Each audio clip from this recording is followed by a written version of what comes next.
Hello, I'm Firefighter Costa of the Clark Fire Department. We're here at the 100th year anniversary, and I'm here showing you Engine 4. So let's show you all the compartments and everything else. Let's see what we got over here. So right here we have the K12 saws. This saw is made for cutting, this blade rather is made for cutting wood, and the blade on this one is made for cutting metal for roofs or ventilation. Also for ventilation, we have a positive pressure fan, which we use to vent the smoke out of a building. We also have our other medical kit, our kit for the saw's maintenance, a few extra little, ground ladders, some extra stuff over here. Here we have all of our, a lot of miscellaneous items that we need for any types of calls or anything. We have our toolbox, our rope bag for search. We have our salvage covers, our medical gloves, our animal air pack, other medical needs. Our actual medical bag is right here. And then we have the driver's air pack, because the driver's seat, as you'll see, does not have an air pack built into it. So right here, we call this the pump compartment. So this has drinking water, but it also has our hand tools, our axes, our haligans and stuff like that, our closet hook. We have our fire extinguishers here. We have all types of different fire extinguishers for all different types of fires. We have our hose appliances so that we are prepared for anything. We need a certain hose appliance for any, type of hose. We have it. We also have different adapters for different towns. If we go on mutual aid, we'll need to, connect to other towns' hoses. So we have Clark to Linden, and then we have Linden to Clark, all that type of stuff, all different sizes. This is our forcible entry kit. We have a K-tool in here, and we have a shove knife just in case we need to get into a place that we don't have a key for or anything like that. And then we'll move on to here. This is how we get water to the engine. This is one of the intakes. This is a 5-inch diameter intake, and we would open it. We would connect the 5-inch hose to it from the hydrant, and then we tell the pump operator, you're ready for continuous water, and there you go. We have our main attack lines here. We have 150 feet of 1 3/4. We have 200 feet of 1 3/4. We have 300 feet of 1 3/4. So depending on the situation is what you'll use these different hoses for. Up there we have the pump panel. That's how we control the pressure of the water, how much water is going to what hoses and stuff like that. So in here we have the passenger compartment. This is where all the firefighters get ready. When we get a call, we go in here, we get our air packs on, we get all the stuff. Yeah, of course. We get all the equipment that we need. Get ready for a call. If we have a CO alarm, for instance, we'll grab these 4 gas meters and we will turn them on, and it'll tell us if there's any CO in the building. And then we also have our air packs, of course. For every call, we have to put these on. We we connect our mask to it, and it's got a good supply of air for us. Can you just hold the mask up? Oh yeah. Well, this is the regulator. I can show you the mask. I think there's a mask on the other side. But here's the regulator for the mask. So we all have our own masks because we all have different sized faces and stuff. So we get fitted for our masks. We bring our mask with us. It's part of our gear. And then once we get a call, we can, come on buddy, it's okay. So once we get a call, if it's a fire and we have to mask up, we put our mask on, then we click on with this regulator, and we'll be able to flow air. Got to turn the bottle on, obviously, but that's pretty intuitive. Let me put this back. There we go. So yeah, we have some flashlights here. We have our safety vests in here for the highway. We have everything in here that we need by the time we get out of the truck. So we have our radios would be in here, but we took them out for the event. This is a thermal imaging camera. So as you can see, it reads the temperature. So if there's fire in walls or something, we can go and look and see where the fire is. This is very useful. They didn't used to have this in the old days. They would just have to go off of instinct and their senses. But let me turn that off so it doesn't run out of battery. Now I'll bring you over to the driver's seat. If it's not too crazy in there right now. Oh, hold on. Give it a second here. We'll skip over the driver's seat for right now. We have These are called spanner wrenches. This helps us uncouple and couple the hose up because we want to make sure it's tight, there's no leak. And then this is called a hydrant wrench. This is specifically for opening fire hydrants. The top, you'll see there's a little screw on the top. We unscrew it with this wrench right here. This is a bumper line. This is very useful for dumpster fires, any type of, we'll use them for car fires every once in a while. This is also 1 3/4, and I believe it's 100 feet. This is 25 feet of pony line. This is the front suction connection. This is pretty easy to set up to a hydrant. And we also have a lot of the tools to set up to hydrants and stuff in here as well. This right here, this is the officer seat. So when we get a call, we have a series of officers that will show up and they'll take command of the rig or the apparatus, and they will sit in this seat. They'll manage the sirens. They'll be in charge of that. They'll tell all the guys what they want to do when we get to the scene and stuff like that. So this is one of the most important seats in the entire vehicle. This is the officer seat. And now we already were in here, but oh, it's locked. Okay, so in this compartment here, we have our electric combination tool, which is to, pop doors. If someone gets into a car accident, they can't get out of their car, or something's wrong with their car, they can't get out. We'll use these to pop the door open so that they can get out. We also have a flathead axe in here. We have a electric metal saw and electric chainsaw, just in case, really easy, got to cut a branch or something. We also have our roof saws, which these are gasoline, and they are specifically for venting roofs. And then we have our batteries here, and then we have some other miscellaneous power tools in here. This is our tool section. And then in here we have our high-rise bag, which is all these tools we need to set up to a high-rise standpipe connection. And then we have our high-rise pack. So if we get a fire to a structure that's deemed a high-rise, we'll bring this and we'll bring this to the floor below the fire. We'll set up and we'll flake out the hose and we'll go in there and we'll put out the fire. These are chocks mostly for shoring up cars. If we're at a scene of a car accident, we'll use these to make sure the car doesn't move, make sure it's nice and secure for us to do our work so that no one gets hurt. We have a glass cutter for the windshield. We have a rabbit tool in here to pop metal doors, and we have some bolt cutters as well in this compartment.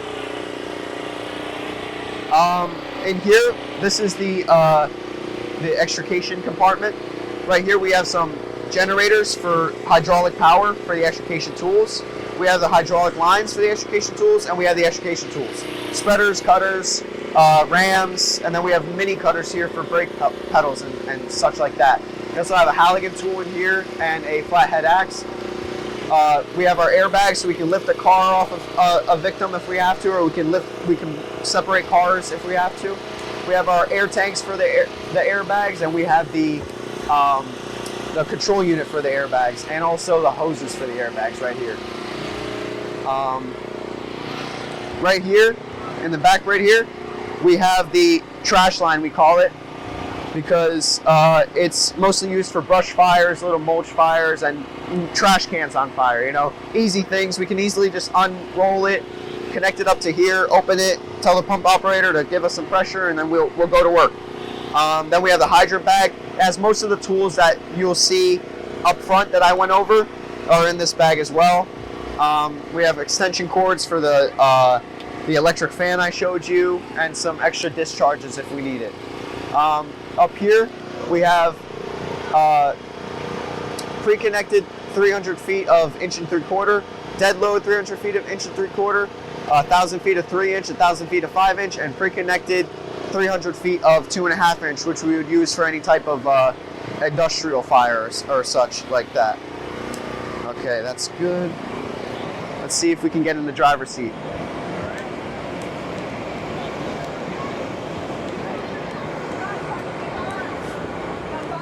Okay, so this is the driver's seat.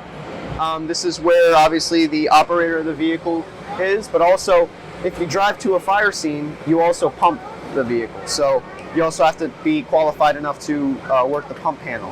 But as you can see, there's a gear shifter right here, steering wheel obviously, turn signals, just like driving a regular vehicle, except, you know, the pumping aspect. We have our navigation items here.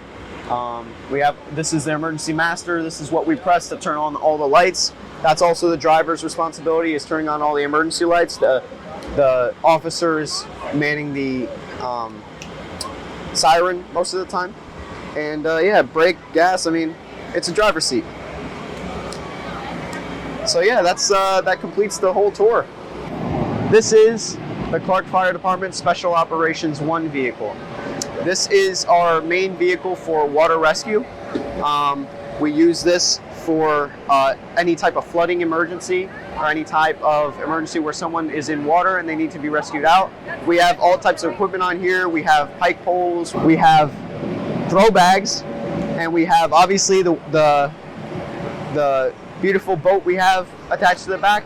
We would use this in any type of flooding and stuff like that, get people on there. We have a family bag of life jackets on this vehicle, so that we would give you a life jacket just in case you need to get out of the water and stuff like that. The reason for it being a retired ambulance is because we want, while we're showing up to a flood, it takes a long time to get our water rescue gear on. So we also have a few members' water rescue gear in the vehicle. We have it prepared for every storm standby we do. With the members that are going to be there that are water rescue certified, their gear is in there. So at least when we're on the way to a water rescue call, we can get all of our gear on, and we can at least get started getting our gear on, so we have a faster response time. But that's basically it about that. We're at engine 3, and we are in the compartment that has the fire extinguishers of all different types for all different types of fires. We have our toolbox.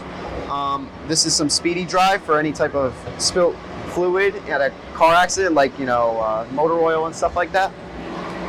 We have our positive pressure fan and our negative pressure fan, and that's it for this compartment. So let's move on.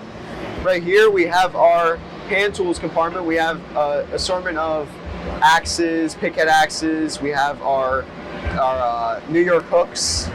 We have our bolt cutters and our sledgehammers, Halligan tool, flathead axes, which is the irons. That's what those two tools are called.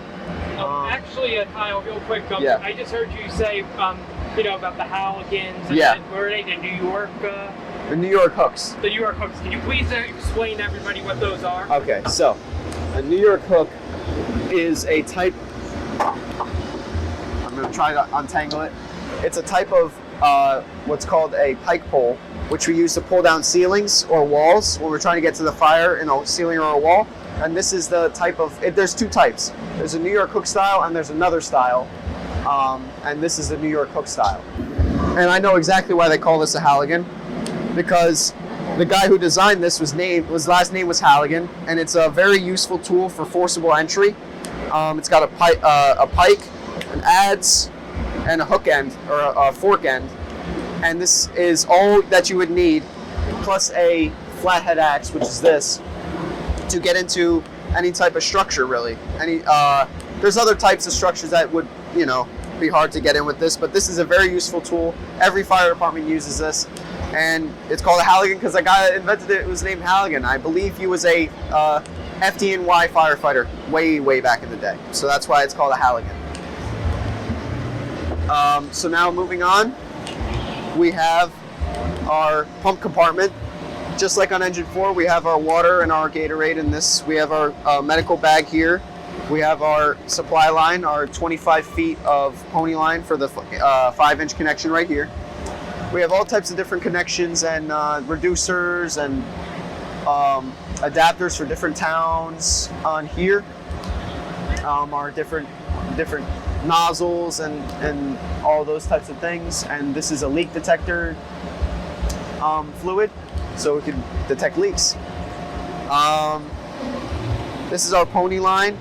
This is our 3-inch pony line. It's already pre-connected, so that's for the sake of easiness, you know, it's just easy.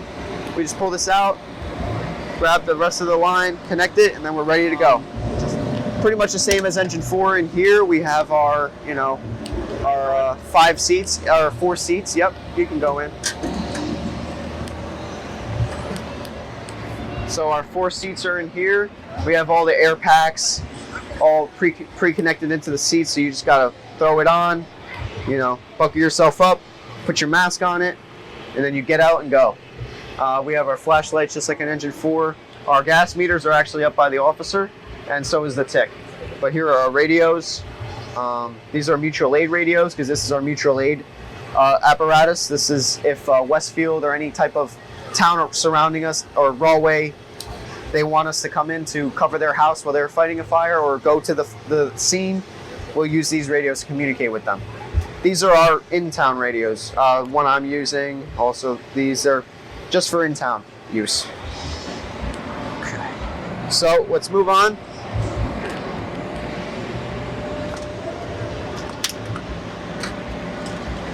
We have now the driver's seat. Same thing as an engine 4 pretty much. You know, you get in there and you drive. And then you get to the fire scene and you pump. That's basically what we got going on in the driver's seat here. So, get a good look at that.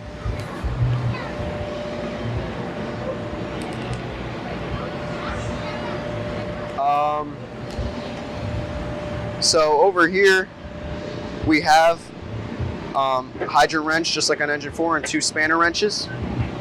And then we have our ball valve that we connect to the hydrant and our mallet to tighten down the hydrant connection and our front suction. We don't have a front bumper line on this rig. We'll only have it on engine 4 and engine 1. So, like I said, the officer seat, the officer has a little bit more to play with in this apparatus. He has the gas meters, the radio, like multiple radios within his vicinity, and he has the flashlight that he can use. I'll let you go get up in there.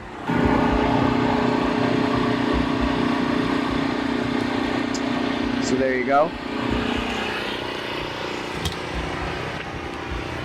So, like I said, we've already been in here, but this is another angle. Get some more B-roll, I guess.